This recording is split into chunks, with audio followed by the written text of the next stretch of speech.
तुमने किया खेल खेल में और माचिस की तिल्ली डाल दी मिट्टी के तेल में। ये कैसा खेल तुमने किया खेल खेल में और माचिस की तिल्ली डाल दी मिट्टी के तेल में। और पाबंदियां वही है रिहाई के बाद, माने जेल से निकले के बाद कि पाबंदियां वही है रिहाई के बाद भी कि हम जेल से निकल के भी हों जैसे जेल में। यह Sanjay Jaiswal furniture mart electronic shop बरही नेवादा आपकी तरफ से आपकी इस भजन पर 101 रुपए का आशीर्वाद है। बहुत बहुत शुक्रिया, धन्यवाद। आप सभी को धन्यवाद। और हम चाहते हैं कि भैया मेरी माइक थोड़ा आप बना दीजिए। सेट कर दो भैया, सेट कर दो।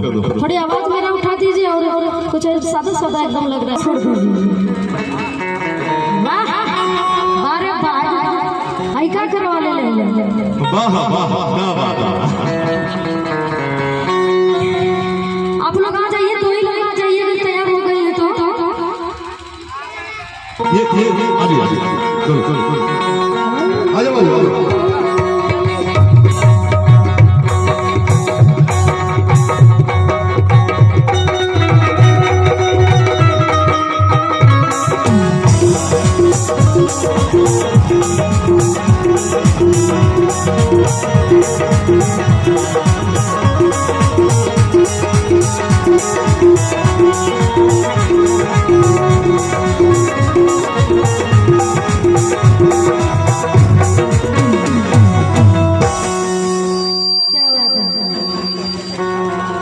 हमारे हाइट इतना छोटे भैया कि हमेशा हम अभी जाए लोग तो सबसे आगे हमके रहता है, एकदम पीछे छोड़ जाता।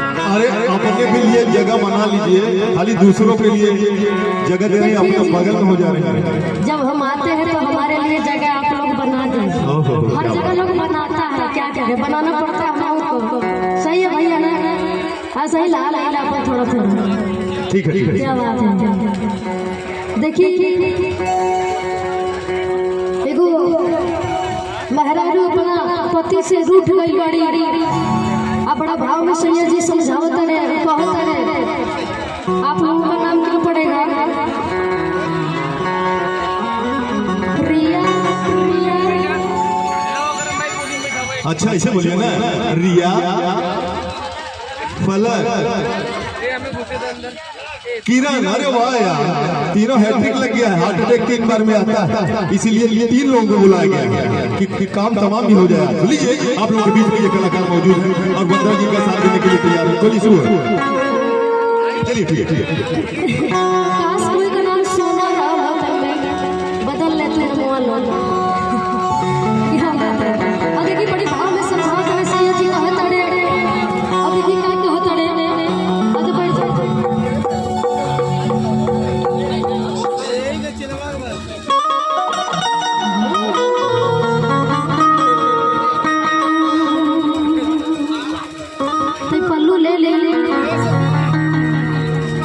पल्लू ले लेना हो तो उधार ले लो। नया लोहर कन्या बड़े लोग कहे लगे गाँव में यादव भाई दूर से रहो सीखो है ना, तू पेन से सीखा लो। और देखिए बड़ा भाव में कहते हैं, समझाओ तेरे सैया जी असलम भाई।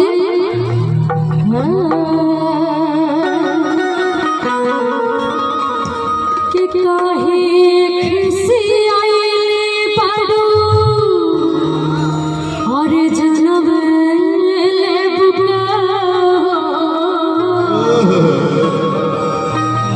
और देखिए बड़ी भाव में कहता है कि जिंदगी का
कि जिंदगी के मोय कमाई तो तोही के लागे देता नहीं अब काल है तू कैसे कहता रे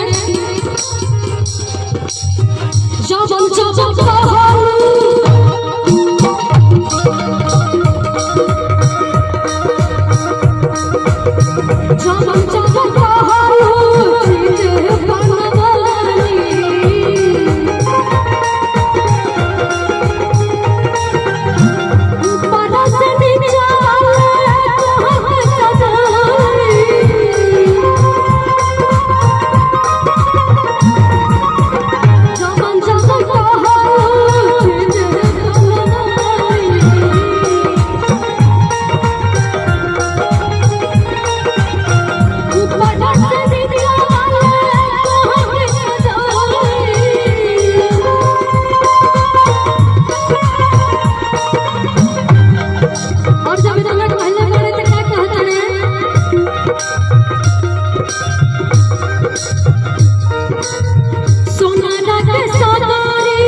जोरदार ताली को बंदी है क्या?